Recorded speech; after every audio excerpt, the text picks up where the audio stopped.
जय श्री कृष्णा। राधे राधे भक्तजनों, आज आप श्रवण करेंगे रविवार की वृद्धा अदिति की गाथा। प्राचीन काल में काशीपुरी में हरित मुनि नाम के एक वृद्धा ब्राह्मण रहते थे।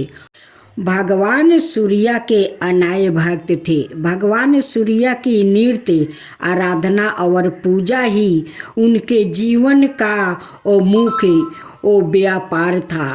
एक बार तपस्वी हरित ने युवावस्था की आका दक्ष से विशालाक्षी देवी के मंदिर के दक्षिण भाग में शुभ लक्षणों से युक्त सूर्य देव की शुभदायिनी मूर्ति बनाकर दृढ़ भक्ति और श्रद्धा के साथ आराधना की।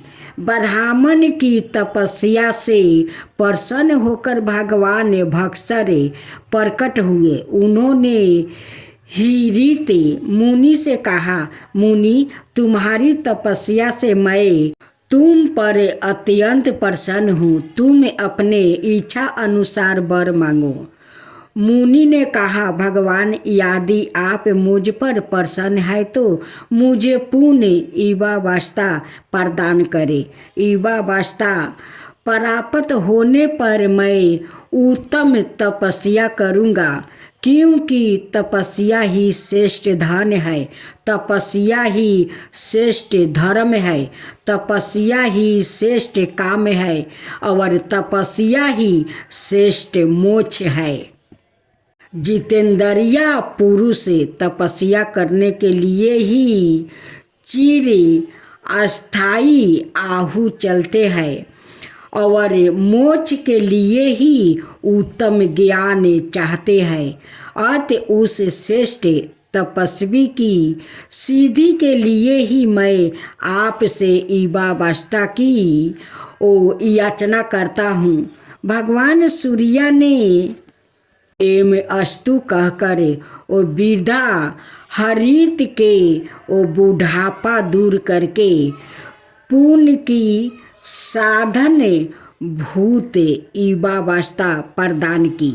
इस प्रकार वृद्धा हरित ने भगवान सूर्य से युवावस्था प्राप्त कर बहुत दिनों तक उग्र तपस्या की। तपस्या के दिव्य तेज से उनका लोम लोम प्रज्वलित हो उठा और उनमें उन्हें भगवान सूर्य का दिव्य लोक का अक्षय सुख प्राप्ति हुआ। वृद्धा से पूजित होने के कारण भगवान सूर्य काशी में वृद्धा अदिति के नाम से वो प्रसिद्ध हुआ। तपस्वी हरित द्वारा स्थापित वृद्धा अदिति की उपासना करके बहुत दिनों तक सिद्धि प्राप्त की है। वो बुढ़ापा, दुर्गति और रोग का नाश करने वाले हैं। प्राचीन काल में एक लक्ष्मीनिया माई रहती थी। वह नियमित रूप से रविवार का व्रत किया करती थी। रविवार के दिन सूर्य उठने से वो पहले उठकर लक्ष्मीनिया माई स्नादि से निमृत होकर आंगन को गोबर मिट्टी से लीप कर वो स्वच्छ करती थी। उसके बाद सूर्य भगवान की पूजा करते हुए रविवार व्रत वो सुन कर भगवान का भोग लगाकर दिन में एक समय भोजन करती थी। सूर्य भगवान की कृपा से लक्ष्मीनिया माई को किसी चीज का वो चिंता नहीं और ना कोई कष्ट था। धीरे धीरे उसका घर धन दौलत से वो भर रहा था। उस लक्ष्मीनिया माई को सुखी होते देखकर उसकी ईर्ष्यालु पड़ोसिन उससे वो जलने लगी। लक्ष्मीनिया माई ने कोई गाय नहीं पाल रखी थी और वह अपनी पड़ोसिन के आंगन में बंधी गाय का वो गोबर लाती थी। हिरसालू पड़ोसिन ने कुछ सोच कर अपनी गाय को वो घर के भीतर बांध देती है। रविवार को गोबर ना मिलने से लक्ष्मीनिया माई अपना आंगन नहीं लीप सकी। आंगन ना लीप पाने के कारण उस लक्ष्मीनिया माई ने सूर्य भगवान को भोग तक नहीं लगाई और उस दिन सवाए भी भोजन नहीं किया। सूर्यास्त होने पर लक्ष्मीनिया माई भूखी प्यासी जाकर घर में सो गई। प्रात काले सूर्य उठने से पूरब उस लक्ष्मीनिया माई की आँख खुल गई तो वह अपने घर के आंगन में सुंदर गाय और बछड़े को देखकर बहुत वो खुश हो गई। गाय को आंगन में बांधकर उसने जल्दी से घास भूसा लेकर वो खिलाई। पड़ोसिन ने उसे लक्ष्मीनिया माई के आंगन में बंधी सुंदर गाय और बछड़े को देखकर तो वो उससे और अधिक जलने लगी। तभी गाय ने सोने के गोबर कर दिया। सोने का गोबर को देखते ही हिरसालू पड़ोसिन की आंखें फट गई। हिरसालू पड़ोसिन ने उस लक्ष्मीनिया माई को आसपास ना पाकर वो तुरंत उस गोबर को उठाकर लेकर चली जाती थी। अपने घर ले गई और अपनी गाय का गोबर वहाँ रख आई। सोने के गोबर से हिरसालू पड़ोसिन कुछ ही दिनों में वो बहुत धनवान हो गई। गाय प्रतिदिन सूर्य उठने से पूरब सोने का गोबर किया करती थी और लक्ष्मीनिया माई के उठने के पहले पड़ोसिन उस गोबर को उठाकर ले जाती थी। बहुत दिनों तक लक्ष्मीनिया माई को सोने के गोबर के बारे में कुछ पता नहीं चला।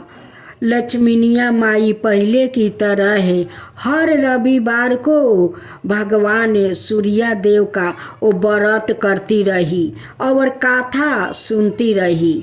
लेकिन सूर्य भगवान को जब हिरसालू पड़ोसिन की चालाकी का पता चला तो उन्होंने तेज आंधी चलाई।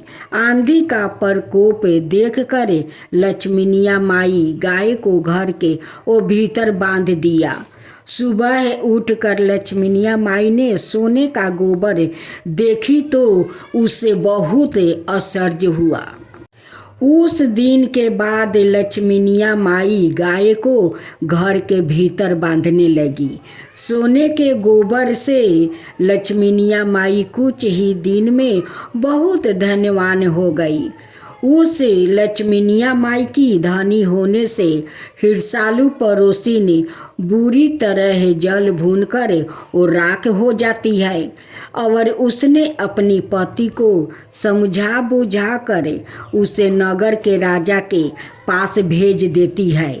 सुंदर गाय को देखकर राजा भी बहुत खुश हो गया। सुबह जब राजा ने सोने का गोबर देखा तो उसका आश्चर्य का कोई ठिकाना न रहा। उधर सूर्य भगवान को भूखी पियासी लक्ष्मीनिया माई को इस तरह प्रार्थना करते हुए देखकर उस पर बहुत करुणा आई।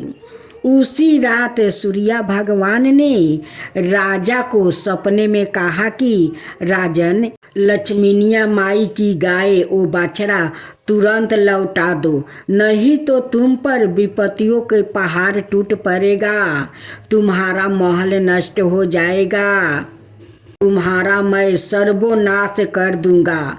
सूर्य भगवान के सपने से बुरी तरह भयभीत राजा ने प्रात उठते ही गाय और बछड़ा लक्ष्मीनिया माई को लौटा दिया। राजा ने बहुत सा धन देकर लक्ष्मीनिया माई से अपनी गलती के लिए क्षमा मांगी। राजा ने हिरसालू पड़ोसी ने और उसके पति को उनकी इस दुष्टता के लिए दंड दिया। फिर राजा ने पूरे राज्य में घोषणा करवाई कि सभी स्त्री पुरुष रविवार का व्रत किया करो। रविवार का व्रत करने से सभी लोग के घर धन धनाई से वो भर जाएगा। राज्य में चारों ओर खुशहाली छा गई। स्त्री पुरुष खुशी जीवन वो बिताने लगा और सभी लोग का शारीरिक कष्ट भी दूर हो गया। तब बोलो सूर्य भगवान की जय, सूर्य नारायण की जय।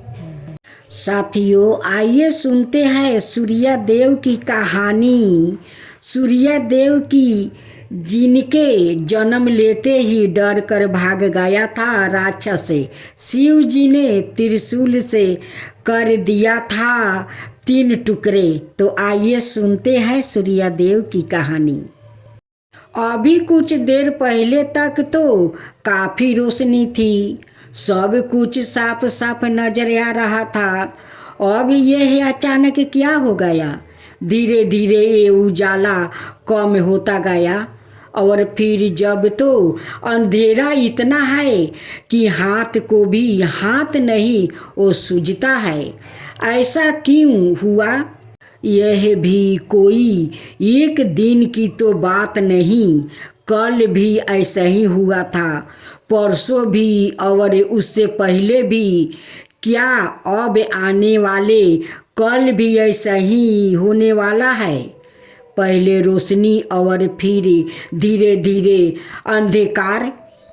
संभव है कि वो कुछ वही सवाल रह गए होंगे जो वैदिक लोगों ने हर रोज रात और दिन होते देखने के बाद महसूस किया होंगे और फिर एक दूसरे के भी जिज्ञासाओं और अनुभव को सुनकर कोई निष्कर्ष निकाला होगा। इस निष्कर्ष में इस बात का जवाब सामने आया होगा कि दिन के उजाले की बजाय आसमान में सोने की तरह चमकता आग जैसा दहकता एक सुनहरा पिंड है। यह गोलाकार पिंड आसमान में देखना शुरू होता है, लिहाजा रोशनी फैलती जाती है और फिर जैसे ही यह पिंड आसमान में ही छिपना शुरू होता है, इसके पीछे पीछे अंधकार फैलता चला आता है। यह तो हुई सूर्य की उपासना की बात, लेकिन सूर्य का जन्म कैसे हुआ? इस सवाल का जवाब विष्णु पुराण के लिखे हुए एक घटनाक्रम से वो मिलता है। विष्णु पुराण की कथा कहती है कि जब कहीं कुछ था ही नहीं, तब उस विराट पुरुष से पुराणों में भगवान विष्णु को पहला विराट पुरुष कहा गया है कि इच्छा से दूध जैसा सफ़ेद एक सागर बना। उस क्षीर सागर में पीपल का पाता बना और इसी पत्ते पर एक शिशु लेटा हुआ दिखाई दिया। यह शिशु अपनी ही इच्छा से विकसित होता गया और पूर्ण पुरुष बन गया। उसके 4 हाथ थे और सिर पर नागों की छाया थी। उस विराट पुरुष ने आंखें खोली तो नेत्रा से निकला प्रकाश सूर्य बन गया। मन से बना चंद्रमा, कानों से धवानी और उसकी सांस लेने की इच्छा के कारण ही ब्रह्मांड वो प्राण बाहु से भर गया। भगवान विष्णु की आँखों से उत्पन्न होने के कारण ही सूर्यदेव उनके ही नाम नारायण से जाने जाते हैं। इसलिए संसार में उन्हें सूर्य नारायण कहा जाता है। यह भी कहते हैं कि सूर्य को नमस्कार करना, उसकी पूजा करना असल में भगवान विष्णु के ही पूजा उपासना है। यही वजह है कि देवताओं में सूर्य को सबसे श्रेष्ठ और नारायण की तरह ही सम्मानित बताया जाता है। हालांकि देवताओं के राजा इंद्र है। पुरानी कहानियों कहती है कि इस पद अलग अलग समय पर अलग अलग इंद्र रहे हैं। सूर्य को उन देवताओं में शामिल बताया जाता है जो कि इंद्र की सभा में बैठते हैं। इसके मौजूद कई कहानियाँ ऐसी है कि जिनमें सूर्य की जगह देवताओं में सबसे अलग और ऊंची रही है। सूर्य के जन्म की एक और कथा। इन सभी कहानियों में एक कहानी तो सूर्य के जन्म की ही है, जिसमें सूर्य को सभी देवताओं के रक्षक के रूप में बताया गया है। कहानी के मुताबिक एक बार देवों की लड़ाई दैत्यों के साथ हो गई। दैत्य जीत गया और देवताओं को भागना पड़ा। तब सभी देवता अपनी माँ अदिति के पास गया। अदिति ने उनकी परेशानी सुनी तो वह सूर्य की उपासना करने लगी। सूर्य देव प्रकट हुआ। तब अदिति ने उसे पुत्र रूप में जन्म लेने का वरदान मांगा। सूर्य ने उन्हें अपनी माँ बनाने का वरदान दे दिया। अदिति के बेटे के रूप में वो जन्म लेने के कारण सूर्य का एक नाम अदिति भी है। अदिति के इंद्र समेत 12 बेटे हैं। इन सभी की आदित्या कहा जाता है, लेकिन कई जगहों पर सूर्य को इन आदित्यों में सबसे बड़ा भाई गिना जाता है। हालांकि फिर भी देवताओं का राजा इंद्र है, सूर्य नहीं। लेकिन सूर्य को उनके त्याग तप लगातार वो चलते हैं और तपते रहने की उनकी विशेषता के कारण उन्हें ईश्वर के बराबर का वो दर्जा मिला है। सूर्य के जन्म की इस कथा का वर्णन ब्रह्मांड पुराण में मिलता है, जिसमें ब्रह्मांड के बनने की गीता में क्या कहते हैं श्री कृष्णा। गीता में भी जब श्री कृष्णा अर्जुन को कर्म योग का ज्ञान देते हैं तो वह बताते हैं कि मैं पहले भी यह ज्ञान कई लोगों को सिखा चुका हूँ और जिन्होंने इन्हें समझ लिया है वह मेरा हो गया है, फिर मेरा स्वरूप पा गया है। इसके बाद वह बताते हैं, सबसे पहले तो मैंने यह ज्ञान विवस्वान सूर्य को दिया।